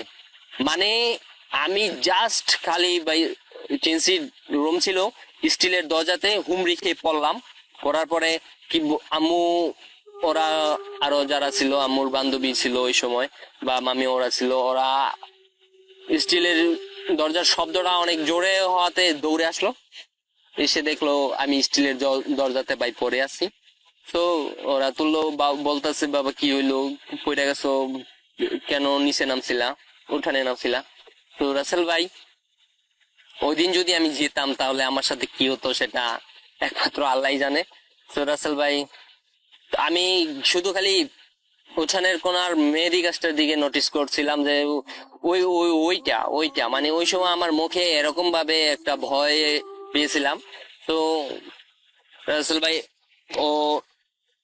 ওরা তাকায়া দেখছে এবং আমারে দেখানোর চেষ্টা করতেছে, দেখো ভয়ের কিছু নাই, এখানে তো কিছু নাই, মেহেদি গাছ দেখো একদম ফর্সা। মানে আমি যে সময়টার কথা বলছিলাম রাসেল ভাই, এই ঘটনাটা প্রায় 4 থেকে 5 মিনিটের ভিতরে ঘটলো। সো তখন মাত্র সূর্য ডুবছে, মাগরিবের আজান দিছে, মানে একদম রাত বা সন্ধ্যা হয়ে যায় নাইকা, মানে সাজের একটা বেলা ছিল। সো এই ঘটনাটা। আর একটা ঘটনা যেটা সেটা হচ্ছে রাসেল ভাই, আমি ঘুমিয়েছিলাম দুপুরে, তো ঘুম থেকে ওঠার পরে আমি দেখলাম যে আমার পাশে একটা মুরব্বী মহিলা বসে আছে। তো দাদির মতো, দাদির বয়সের। তো আমি ভাবলাম দাদির কোনো বোন টোন বা দাদির কোনো সাথের মানুষ হতে পারে। তো আমার আম্মু কিংবা আমার যে ফুপিয়ারা আছে তারা বাইরে বসেছিল। তো আমি বসে মানে আমি শুয়েছিলাম, আমার ঘুমটা মাত্র ভাঙছে আর কি রাসেল ভাই। তো ঘুমটা ভাঙার পরে আমি প্রায় 4 থেকে 5 মিনিট সেই মহিলাটার দিকে তাকিয়েছিলাম, স্টিল সেই মহিলাটাও আমার দিকে প্রায় 4 থেকে 5 মিনিট তাকিয়েছিল। কিন্তু এখানে সবচেয়ে অ্যাবনর্মাল যেই ব্যাপারটা সেটা হচ্ছে ভাই, সেই মহিলাটা আমি নোটিস করলাম যে একটা চোখের পলকও পড়লো না এবং সম্মোহিতের মতো কিছুক্ষণ পর আমি আবার ঘুমিয়ে পড়ি এবং বরাবর তখন রাত্রের 7টা কিংবা 8টা বাজে। তো যখন আমার ঘুম ভাঙে আমি দেখি আমার আশেপাশে অনেক মানুষ, এবং আমার আম্মু কান্না করছিল। আব্বু ডিউটি থেকে চলে আসছে এবং আমার জিজ্ঞাসা করতেছে যে বাবা, তোমার তো কোনো নিঃশ্বাস চলছিল না, আমরা তো মনে করছিলাম তুমি মারাই গেছো, তো এখন চোখ মেলে তাকাইছো। তো রাসেল ভাই, যদি এই ঘটনাটা আমার সাথে আরো বেশি সময় ঘটতো তাহলে কি হতো আমি জানতাম না, হয়তো বা তারা আমাকে দাফন টাফন করে ফেলতো। তো আমি যখন জাগলাম তারপরে ওনারা ডাক্তার দেখাইছে, গ্রামের সবাই আছে, মানে একজন মানুষ মারা গেলে যা হয় আর কি তেমনই অবস্থা। কিন্তু মানে কোনো রিচুয়াল করে নেয় বা আগরবাতি বা তেমন কিছু দেয় না, জাস্ট এটা তো মানে একটা ছোট্ট বাচ্চা যখন 3টা 2টার দিকে ঘুমায় তখন এটা সন্ধ্যা পর্যন্ত হয়তো বা ঘুমিয়ে থাকতে পারে, কিন্তু যখন 2-1 ঘন্টার ব্যবধান হয়ে গেছে তখন মনে করেন ওরা ডাকাডাকি করছে, ডাক্তার দেখছে যে না, কোনো নার্স পাচ্ছি না, নিঃশ্বাস নিচ্ছে না। তো রাসেল ভাই, এর ভিতরে কি হচ্ছে, আমার জাস্ট মনে হচ্ছে যে আমি ঘুমিয়েছিলাম। তো আমি তারপরে আমার আম্মুকে জিজ্ঞেস করলাম, আচ্ছা বিকালে কি ঘরে কেউ আসছিল, যে মুরব্বী টাইপের দাদির মতো কেউ? তো আমি যেরকম বিবরণ দিলাম যে এরকম এরকম, তারা বললো যে না, এমন কেউ আসে নাই, এমন কেউ নেই তাদের জানা মতে। তো রাসেল ভাই, এই ছিল আমার জীবনের কিছু ছোটবেলার ঘটনা, এবং বড় হওয়ার পরে আরো কিছু ঘটনা ঘটছে। তো সেই ঘটনাগুলো পাঠাবো। প্রায় 10-12 বছর যাবত রাসেল ভাই আপনার সাথে এই ঘটনাগুলো শুনে আসছি। অনেকটা ভালোবাসার বহির্প্রকাশ করার জন্য আজ এই 10-12 বছর পরে হলো রাসেল ভাই আপনার কাছে একটা ঘটনার পাঠাইতে পারছি, এটা অনেক কিছু। তো রাসেল ভাই, থ্যাংক ইউ, আর কিছু বলার নাই। আমার নাম হচ্ছে হৃদয় আহমেদ ইয়ামিন, আর নেক্সট আমার কাছে আরো কিছু ঘটনা আছে, সেগুলো পাঠাবো ইনশাল্লাহ। যদি ঘটনাটা সিলেক্ট হয় তাহলে অবশ্যই একটু ইমেল রিপ্লাই দিয়েন। তো আরো কিছু যে ঘটনাগুলো আছে সেগুলো আমি পাঠিয়ে দিব। ঘটনাগুলো কিছু নোটিশ আমি দিচ্ছি, যেটা হচ্ছে একটা অনেকগুলো ঘটনা আমার আম্মুর সাথে ঘটছে, তারা তো গ্রামে ছিল, তো গ্রামের ঘটনার হিসাবে সেটা আমার আম্মুর সাথে ঘটছে। তো ওই ঘটনাগুলো, আর আমার আব্বুর সাথে তেমন কোনো ঘটনাগুলো ঘটে নাই। আমার আব্বুর সাথে একটা ঘটনা আছে, সেটা ছোট্ট ঘটনা, বাট ওইটাও আমি পাঠাবো। আর আজকের মতো এতটুকুই রাসেল ভাই, আসসালামু আলাইকুম।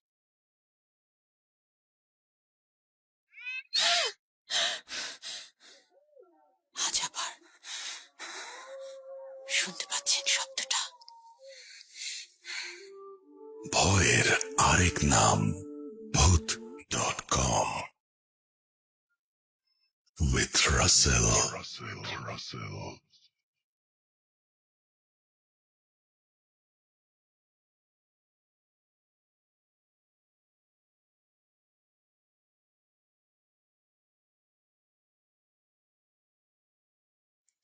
Welcome back.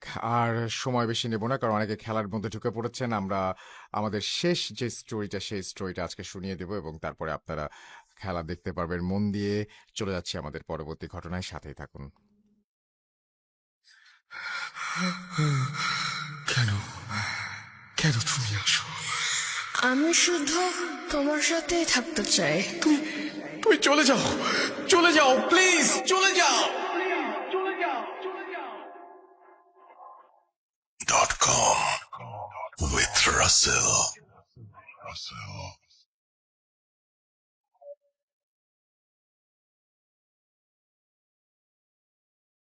ভূত.com এর সকল শ্রোতা এবং রাসেল ভাইকে জানাচ্ছি আমার পক্ষ থেকে আন্তরিক শুভেচ্ছা। আমি সোহাগ চক্রবর্তী, যশোর থেকে আপনাদের জন্য আবারও একটি ভয়ানক ঘটনা নিয়ে হাজির হয়েছি। মজার ব্যাপার হচ্ছে, আজকে যে ঘটনাটি আমি শেয়ার করতে যাচ্ছি, এই ঘটনাটি যিনি শেয়ার করেছেন ওনার নাম রাসেল, এবং রাসেল ভাই পেশায় একজন মাছ ব্যবসায়ী। উনি মাছের চাষ করে থাকেন ঘেরে। গত 135তম পর্বে মাছ নিয়ে আমার একটি ঘটনা প্রচার হওয়ার পরে উনি ওই ঘটনাটি শুনে ওনার কাছেও একটি ভয়ানক ঘটনা আছে, এটা আমাকে জানায় এবং আমাকে ইনভাইট করে যে ওনার কাছ থেকে যে ওই ঘটনাটি শোনার জন্য। সো আমিও আর ওই লোকটি সংবরণ করতে পারি না, আমিও রাসেল ভাইয়ের সাথে গিয়ে দেখা করি এবং জানতে পারি রাসেল ভাই দীর্ঘদিন যাবৎ মাছের ব্যবসা করে আসছেন। উনি ঘটনাটি বলার সময় আমাকে একটু রিকোয়েস্ট করেছেন যে যেহেতু উনি একই প্লেসে এখনো মাছের ব্যবসা করেন, ওখানে এখনো মাছের ঘেরগুলো আছে ওনার, সো ওই ঘেরের নাম ঠিকানা ওই প্লেসের নামগুলো যেন আমি উল্লেখ না করি। তো আমিও সেই সত্ত্বে ওনার কাছ থেকে ঘটনাটি কালেক্ট করি এবং ঘটনাটি কালেক্ট করার পরে যাদের সাথে মূলত ঘটনাটি ঘটেছিল ওনাদের সাথেও আমি যোগাযোগ করার চেষ্টা করি। তো আমি ওনাদের সাথে যোগাযোগ করে জানতে পারি যে আসলে ঘটনাটি 100% সঠিক। তো চলুন শুরু করি ঘটনাটি। 2002 সালের কথা। রাসেল ভাই তখন সাতক্ষীরার প্রত্যন্ত একটি এলাকাতে অনেক বড় একটি মাছের ঘের নিয়ে চিংড়ি মাছের খামার তৈরি করেন, ঘের তৈরি করেন।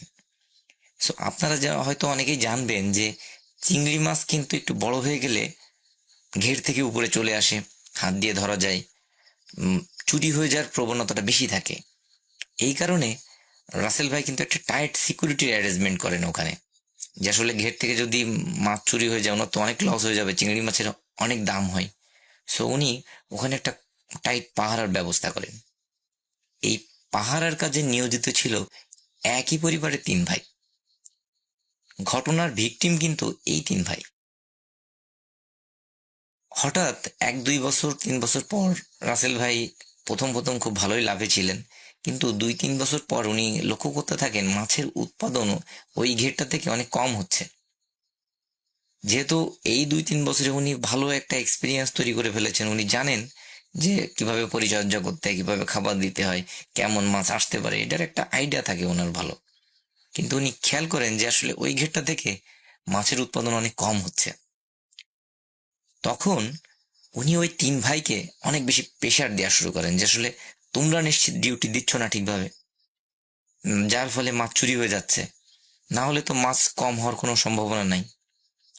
এবং রাসেলের দেয়া এই যে প্রেশারের কারণে ওই 3 ভাইও অনেক বেশি চিন্তায় থাকেন যে আসলে আমরা তো ঠিকভাবে টাইট সিকিউরিটি দিই, আমরা ঠিকভাবে ডিউটি করি, তো কিভাবে মাছ কিভাবে চুরি হচ্ছে। ওনারা আরো বেশি অ্যাক্টিভ হয়ে যান এবং ভালোভাবে ওনারা ডিউটি দেওয়া শুরু করেন। কোনো ভাই পুরা ঘেটের এক সাইড দিয়ে রাউন্ড দিতে থাকে, অন্য ভাই অন্য সাইড দিয়ে রাউন্ড দেয়। একজন ওনাদের বসার জন্য একটা টং ঘরের মতো বানানো ছিল, সেখানে বসে লাইট মেরে চেক করতে থাকেন। এইভাবে ওনারা খুব ভালো একটা সিকিউরিটি দিতে থাকেন। হঠাৎ একদিন বড় ভাই খেয়াল করেন যে ভোরবেলার দিকে একটা বিশেষ জায়গায়, একটা ঘেরের একটা কোণে অনেক পানি ঘোলা হয়ে আছে। যেহেতু ওনারা মেলাদিন ধরে ঘেরে ডিউটি দিচ্ছেন, ওনারা জানেন যে যদি পানিতে কেউ নামে বা জাল ফেলা হয় তখনই কিন্তু পানি ঘোলা হয়ে যায়। ওনারা যেহেতু রাত্রে নামেন না, কেউই কাউকে নামতে দেন না, সেহেতু পানি ঘোলা হয়ে যাওয়ার সম্ভাবনা থাকে না। ওই বড় ভাই কিন্তু তখন বুঝতে পারেন যে নিশ্চিত কেউ না কেউ পানিতে নামছে এবং এই মাছ চুরি করছে। এই ঘটনাটি 3 ভাই খুব ভালোভাবে আলোচনা করে এবং বলে যে ওনারা দেখবেন যে কে নামছে। ওনারা একটু আরো সতর্কতার সাথে পাহারা দিতে শুরু করেন। 2 দিন 3 দিন যায়। হঠাৎ একদিন ওনারা খেয়াল করেন, মানে ওনাদের যে ছোট ভাই উনি রাউন্ড দিয়ে আসার সময় খেয়াল করেন যে পানিতে বেশ পাড় থেকে কিছুটা দূরে কোনো একটা ব্যক্তি মনে হচ্ছে হাত দিয়ে কোনো কিছু ধরার চেষ্টা করছে। এই দৃশ্য দেখে উনি টর্চ লাইটটা অফ করে চুপি চুপি পানিতে নেমে যান এবং আস্তে আস্তে ওই ব্যক্তির কাছাকাছি যেয়ে জাপটে ধরেন ওনাকে এবং সজোরে ওনাকে কিল ঘুষি মারতে থাকেন এবং চিৎকার করতে থাকেন। এই ওনার যে চিৎকার শুনে বাকি যে 2 ভাই উপরে ছিল ওনারাও ছুটে চলে যান ওই প্লেসে এবং বড় ভাই লাইট মেরে দেখে যে ছোট ভাই এভাবে কাউকে যেন মারছে এবং এই মারা দৃশ্য দেখে ওই মেজ ভাইও পানিতে লাফ দিয়ে পড়ে এবং সেও যে একেবারে অন্ধের মতো ওই ব্যক্তিকে মারতে শুরু করে। বড় ভাই কিন্তু উপর থেকে বলছিল যে তোরা ওই ব্যক্তিকে মারিস না, ওই ব্যক্তিকে ধরে কুলে নিয়ে আয়, ওকে ভালো করে বেঁধে রাখ, যাতে মালিকের সামনে আমরা ওকে দেখাতে পারি যে এই আসলে মূল চোর, এই মাছ চুরি করে নিয়ে যাচ্ছে, আমরা এই চোরকে ধরতে সক্ষম হয়েছি। কিন্তু দুই ভাই অন্ধের মতো ওনাকে মারছিল।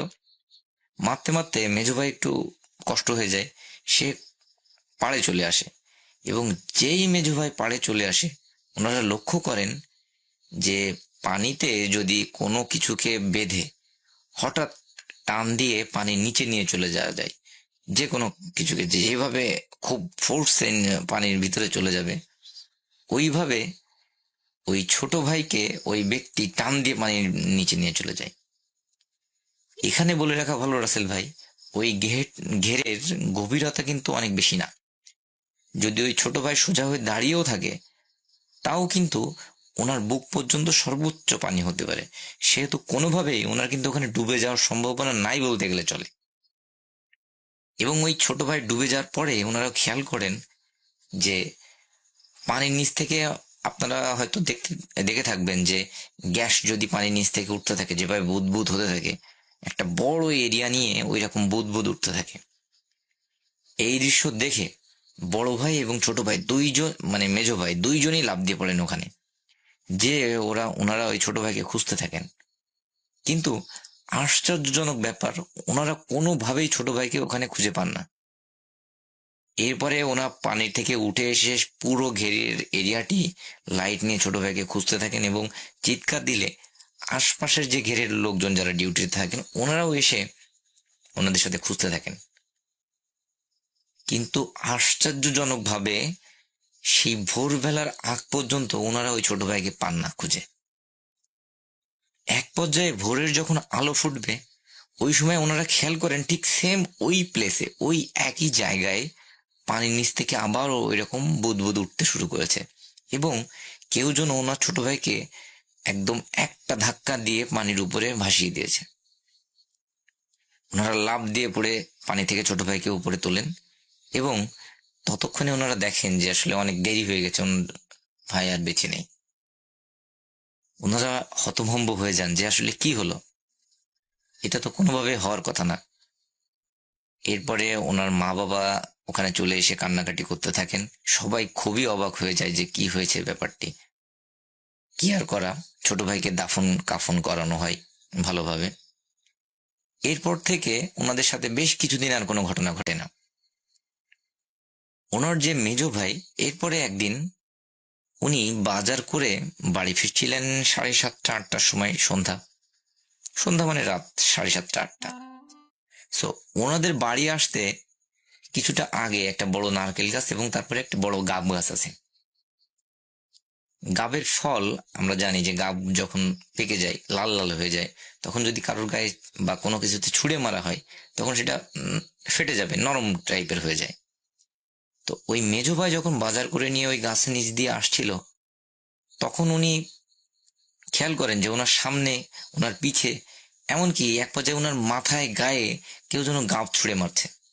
এই দৃশ্য দেখে উনি কিন্তু ব্যাপক আকারে রেগে যান যে আসলে কোনো শয়তান লোকজন এরকম কার্যক্রম করছে। উনি মারাত্মক ক্ষেপে যান। ওনার কাছে বড় একটি 5 ব্যাটারির লাইট থাকে। ওই লাইটটি উনি গাব গাছে মেরে ভালো করে চেক করেন যে আসলে এই কাজটি কে করছে। ওনার যেহেতু মাথাটাতে ব্যথা লেগেছে, উনি অনেক বেশি রেগে গেছে। আশ্চর্যজনক ব্যাপার, উনি যখন গাছে লাইট মেরে দেখে ওখানে কেউই নাই। কিন্তু তখনও কিন্তু অদৃশ্য থেকে মনে হচ্ছে কেউ গাব ওনার দিকে ছুঁড়ে মারছে। এই দৃশ্য দেখে উনি মারাত্মক আকারে ভয় পান এবং এক ছুটে উনি বাড়িতে চলে আসেন।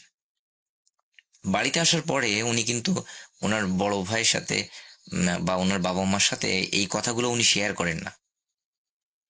এরপরে উনি যথারীতি খাওয়া দাওয়া করেন এবং ঘুমিয়ে পড়েন। রাত্রে 1টা 1:30টার দিকে, যেহেতু ওনাদের গ্রামের বাড়ি, ওনাদের বাড়ি থেকে টয়লেট একটু দূরে হয়, কাঁচা টয়লেট, পাতালতা দিয়ে ঘেরা। সো উনি টয়লেটে যাবেন। উনি লাইট নিয়ে টয়লেটে যান। টয়লেটের এরিয়াটা বেশ বড়। উনি যখন টয়লেটের মধ্যে ঢুকে উনি ব্যাপক আকারে ভয় পেয়ে যান।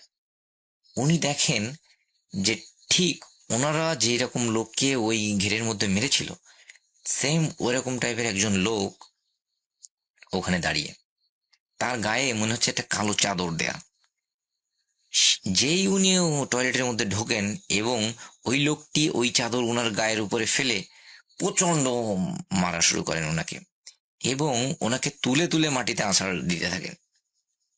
এক পর্যায়ে যখন উনি একেবারে নাজেহাল অবস্থা, উনি আর পারছিলেন না, সেরকম পর্যায়ে ওই কালো অবয়বটি বা ওই কালো অবয়বের মতো লোকটি ওনাকে ওই কাঁচা টয়লেটের মধ্যে ফেলে দেন। উনি যন্ত্রণায় যখন খুব জোরে, উনি যখন পড়ে যান ওর মধ্যে আর কি, চিৎকার চেঁচামেচি যন্ত্রণায় কাঁপতে থাকেন, তখন কিন্তু ওই অবয়ব ওখান থেকে চলে যায় এবং ওনার কান্নার শব্দটি, মানে উনি তখন জোরে কান্নাকাটি করতে পারেন। এর আগে পর্যন্ত কিন্তু উনি চিৎকার করার চেষ্টা করছিলেন, হালকা পাতলা চিৎকার করছিলেন, কিন্তু জোরে চিৎকার উনি করতে পারছিলেন না। কিন্তু যখন এই অবয়বটি চলে যায় তখন উনি জোরে চিৎকার করতে পারেন, এবং ওনার চিৎকার শুনে ওনার বাসা থেকে ওনার মা, ভাই, বাবা সবাই বেরিয়ে আসেন এবং এসে দেখেন যে ওনাদের টয়লেটটি কিন্তু অনেক গভীর। ওই গভীর টয়লেটের মধ্যে উনি পড়ে আছেন এবং ওনার হাতে তখন ওই টর্চ লাইটটি জ্বলছে। ওনারা অনেক কষ্টে দড়ি টড়ি ফেলে ওই টয়লেটের মধ্য থেকে ওনাকে টেনে তোলেন উপরে। ওনার অবস্থা এতটাই খারাপ ছিল, উনি কথা বলার মতো কোনো পরিস্থিতিতে ছিলেন না। ওনাকে ভালো করে ওয়াশ করে ওনাকে ওনার বাবা কিছু পানি পড়া দেন, সেইগুলো খেয়ে টেয়ে উনি ঘরে নিয়ে যে ওনাকে শুইয়ে দেওয়া হয়। এরপরে যখন সকাল হয়, সকাল হওয়ার পরে ওনার সাথে আরো কিছু আজব ঘটনা ঘটতে থাকে। উনি পাগলের মতো প্রলাপ বকতে থাকেন, মাঝে মাঝে আবার ঠিক হয়ে যান। আবার যখন ঠিক হয়ে যান তখন উনি রক্তের মতো বমি করতে শুরু করেন। খুবই একটা ক্রিটিক্যাল সিচুয়েশন ওনার। এরপরে ডাক্তার ডেকে নিয়ে আসা হয় এবং ওনার ট্রিটমেন্ট করানো হয়। বাড়ির সবাই কিন্তু ধারণা করেছিলেন, যেহেতু ওনাদের একটা কাঁচা টয়লেট, ওই কাঁচা টয়লেটের মধ্যে উনি টয়লেট করতে যেই পড়ে গেছেন, এটা সবার ধারণা ছিল। কিন্তু উনি হঠাৎ এক সময় যখন ঠিক হয়ে যান তখন উনি পুরো ঘটনাটি বলেন। সবাই এই পুরো ঘটনাটি শুনে অনেক বেশি ভয় পেতে শুরু করেন এবং আশপাশের ওনাদের যে প্রতিবেশী ছিলেন তারা বলতে থাকেন যে আসলে ওই ঘেরের আশপাশে এক সময় পিশাচের উপদ্রব ছিল, যারা মানুষের বিভিন্ন রকম ক্ষতি করত, মানুষকে ভয় দেখাতো, বাচ্চাদের মেরে ফেলতো, এরকম বহু ঘটনা ঘটতো। কিন্তু যখন এই মাছের ঘের করা হয় বা লোকালয় আস্তে আস্তে তৈরি হওয়া শুরু হয় তখন কিন্তু এই জিনিসগুলো অনেক কম হয়ে গেছে। তো এই সব কথা শোনার পরে ওনার বাড়ির লোকেরাও কিন্তু অনেক বেশি ভয় পাওয়া শুরু করেছিলেন।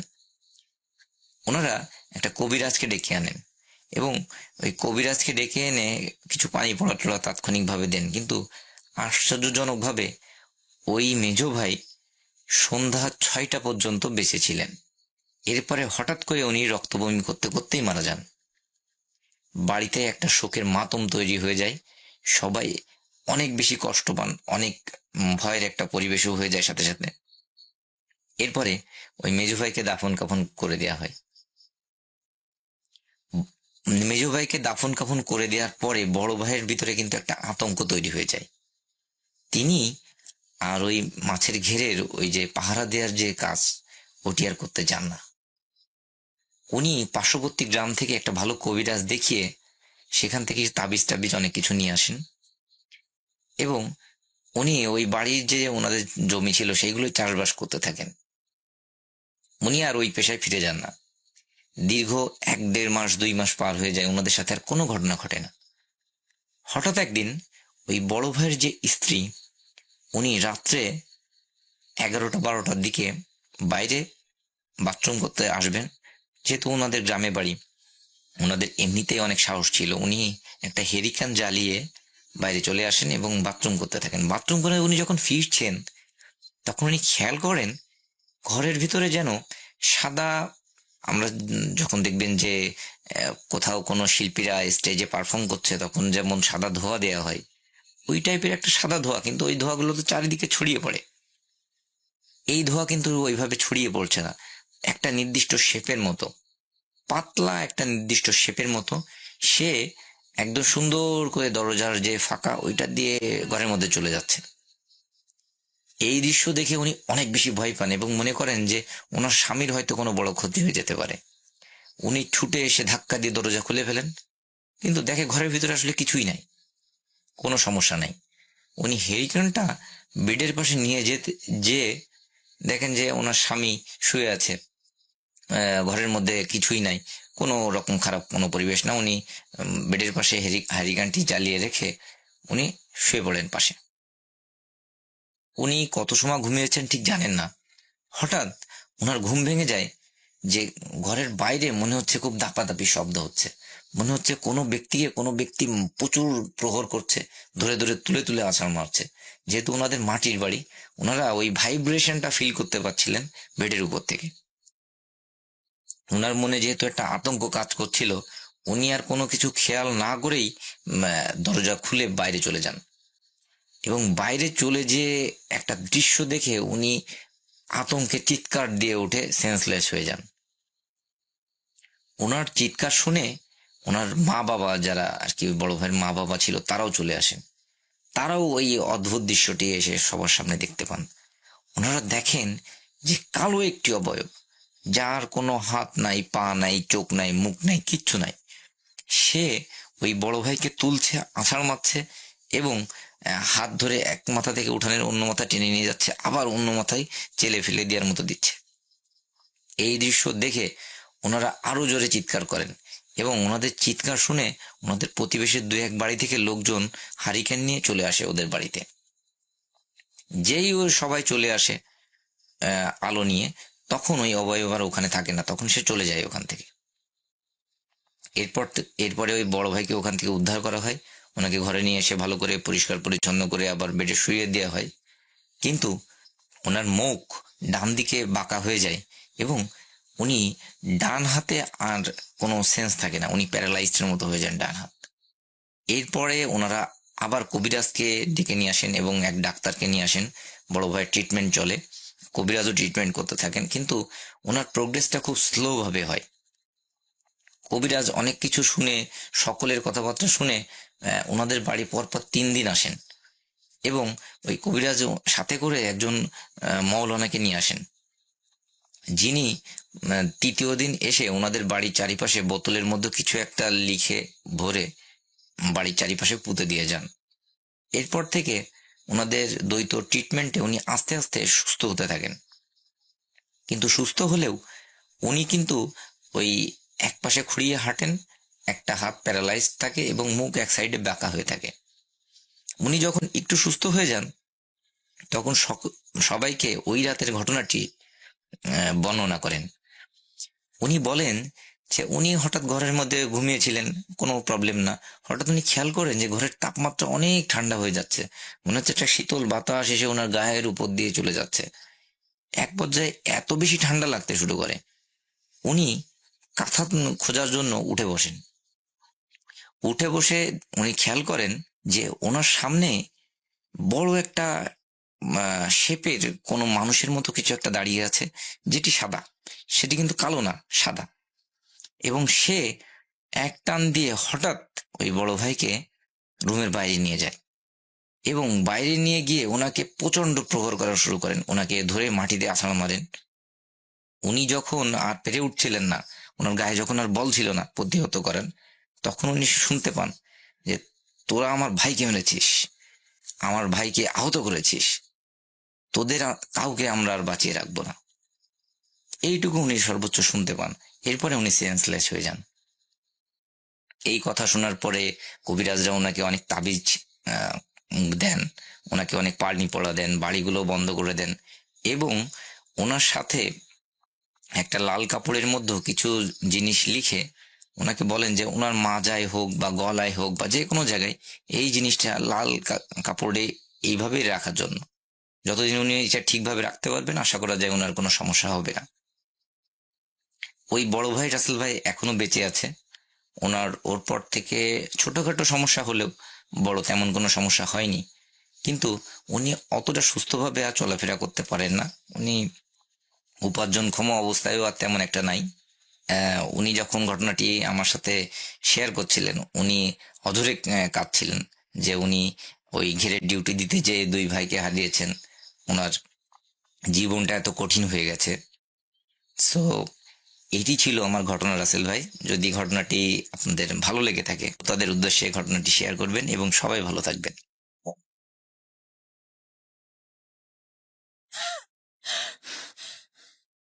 আজ আবার শুনতে পাচ্ছেন শব্দটা? ভয়ের আরেক নাম ভূত.com with Russell.